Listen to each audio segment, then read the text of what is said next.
I'm not a fortune teller, but I am here to talk about the future. For the third time in 2019. Take it easy, Puma. So the Puma Future and the Netfit concept has been around for nearly 2 years now, and when the boots first launched, I think it impressed a lot of people, not only because it was a unique and interesting concept, but a new technology on a pair of football boots that actually worked, which is more rare than you would think. Now, we had a couple different evolutions on that original concept with that mesh-based upper and of course the netting over top, but obviously Puma would make the logical transition into going with a full knitted upper, which we saw earlier this year, January 2019, with the launch of the Future 19.1. Unfortunately for that particular boot and for the Puma brand, the knitted upper, while not terrible, certainly was not up to par with what you can get from other brands. We got a slight refresh with that in the form of the Future 4.1, but now nearing the end of 2019, we have their second generation of the Puma Future with a knitted upper,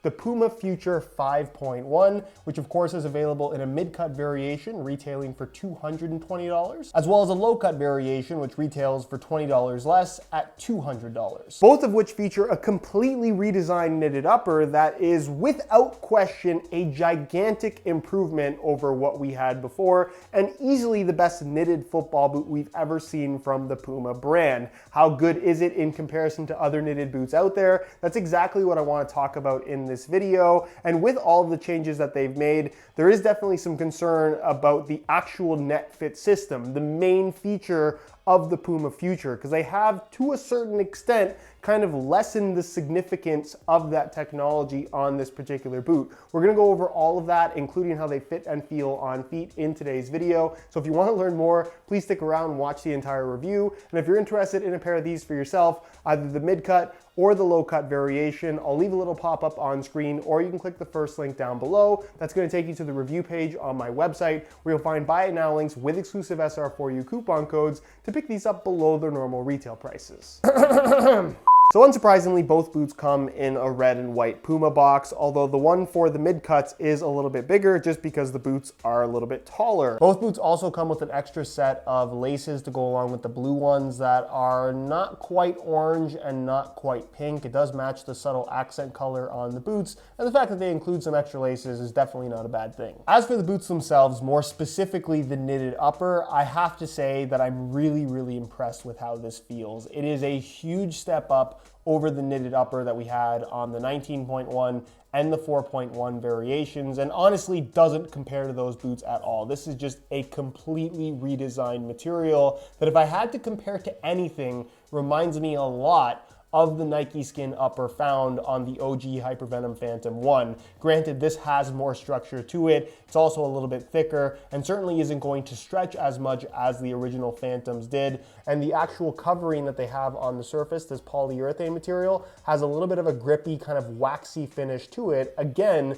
very similar to what we once had on the Hypervenoms. And something else that I really like about this upper that you don't really pick up on in pictures is the dimension of the texturing, and hopefully this comes through in the video, but you can even see where the laces are positioned. The high spots are very high and the low spots are very low. When you run your hand across this boot, there is a surprising amount of depth to the texturing that they've gone with here. The touch is definitely, I would say, the most padded that we've ever had from a pair of Puma Futures, which is not necessarily a bad thing. It's not quite a barefoot sensation if that's what you were expecting, because I think this does, to a certain extent, have some speed boot vibes about it. But I definitely think that having that little bit of extra thickness, despite the upper being so soft, does add a significant amount of structure. And in terms of responsiveness, once you have the lacing system set up the way that you like it, you end up with a very locked-in sensation from this particular boot while still maintaining a great level of comfort. And that, to me, is one of the huge reasons why I think this is such a big improvement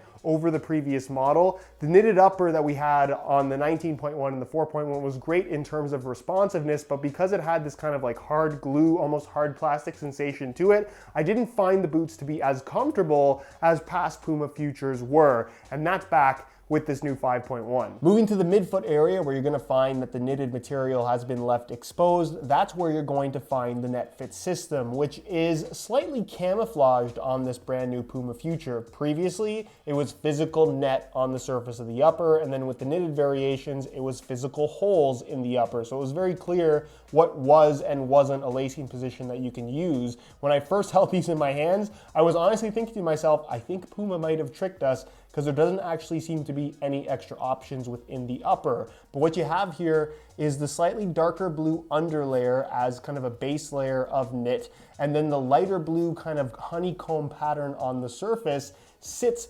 kind of on top, but is also directly attached. And you're gonna find all of these little holes right here where it doesn't look like there's any actual gap to go through, but believe it or not, that little bit piece right there does actually pull away from that base layer and does work as a lacing position. So despite not really giving you the same amount of freedom as some of the past Puma Futures have had in terms of where you can put the laces, there still is a level of adjustability here with this new Puma Future that is greater than pretty much any other football boot on the market other than past Puma Future models. So honestly, I'll take the little bit less customization options that you have with this boot because of how soft the upper is versus what we've had in the past. And in general, it's still a Netfit system and it still works. And just to give you guys an example, if I wanted to use that particular spot, I know it doesn't look like it's an actual lace hole. It looks like it's just part of the upper. But if you stick a lace right through this little hole right here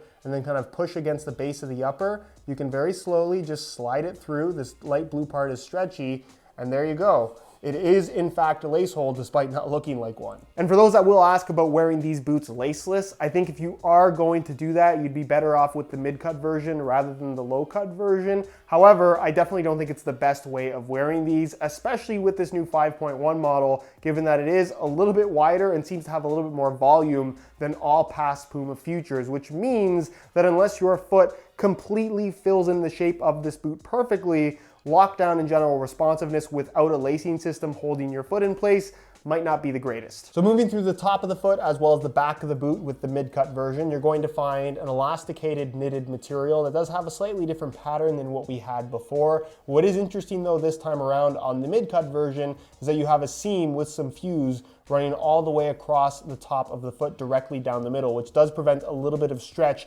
in this area of the foot, which I actually don't think is a bad thing. The collar, as you can see, is slightly different in shape. It's not exactly taller, even though it looks a little bit taller. All they really did is heighten the little dip right here that was a little bit deeper on the previous variation. They have added the Puma Future logo across the back, all knitted in, which I think is actually a pretty cool little element. But the collar as a whole is just an extension piece and not something that's really gonna provide any kind of performance benefit in any way at all. Internally, there is a plastic heel counter. And then as far as the heel liner is concerned, it is a similar layout to past Puma Future models, featuring this very soft synthetic suede liner on the inside with a decent amount of padding. As for the low-cut version, everything that I talked about in regards to the upper is exactly the same, so keep that in mind. The only difference comes across the top of the foot, where you're still gonna find this kind of ribbed, elasticated knitted material, but you can see that it doesn't have a support seam running down the middle, so it's left a little bit more stretchy across the top of the foot, which is perfectly fine as long as you're using the laces. Of course, it does come to a more standard low cut at the very back, so a little bit of an extension at the front, but more or less a similar design to what we've seen from previous low cut variations of the Puma Future. Still an internal plastic heel counter, and the heel liner is a lot more standard as far as its shaping as well as its look, being made out of a nice soft synthetic suede with plenty of extra padding. What I will say about the low cut variation though, and I've said this with past models as well, is that they really should add a physical lace hole around this area of the foot on either side to prevent the upper from kind of flaring out on either side of the ankle. It's not really a big deal on this boot, but it's something that could be greatly improved by just adding a small lace hole. The insole on both boots is of course fully removable and pretty straightforward. It features this soft synthetic suede liner on top, very similar to the heel liner, and it's made from a layer of this red foam with some perforated yellow foam inserts in the heel as well as the forefoot. Nothing special, but they get the job done. Which brings us to the base of the Future 5.1 that you might recognize because it's the same as every other variation of the Puma Future, which is slightly disappointing considering that this is now the 5th or 6th generation of this particular model. But at the same time, I still think this is a really good layout being made out of a P-Bax material. It's got this kind of stiffener, kind of X pattern running through the midfoot area. It's got good flexibility through the forefoot. And as a whole, it is my personal favorite sole plate and stud pattern from the Puma brand, despite not really having any changes made to it over the course of 2 years. And as far as the stud pattern is concerned, they are still labeling this as FG-AG, although I definitely think that it is better suited for use on firm natural grass rather than artificial surfaces, mainly because I just find the studs to be a little bit too long for most AG pitches. But as you'll find, it's kind of a combination of bladed as well as conical studs that, despite conical studs kind of having a more traditional look to them, it's very, very aggressive. You have this toe pick stud right here towards the tip of the toe as well. Again, a very underrated stud pattern and one that is legitimately usable on firm natural grass as well as AG surfaces. Which brings us to the weight, where there's definitely some change in comparison to the 4.1 that it replaces, but I wouldn't say it's anything too significant.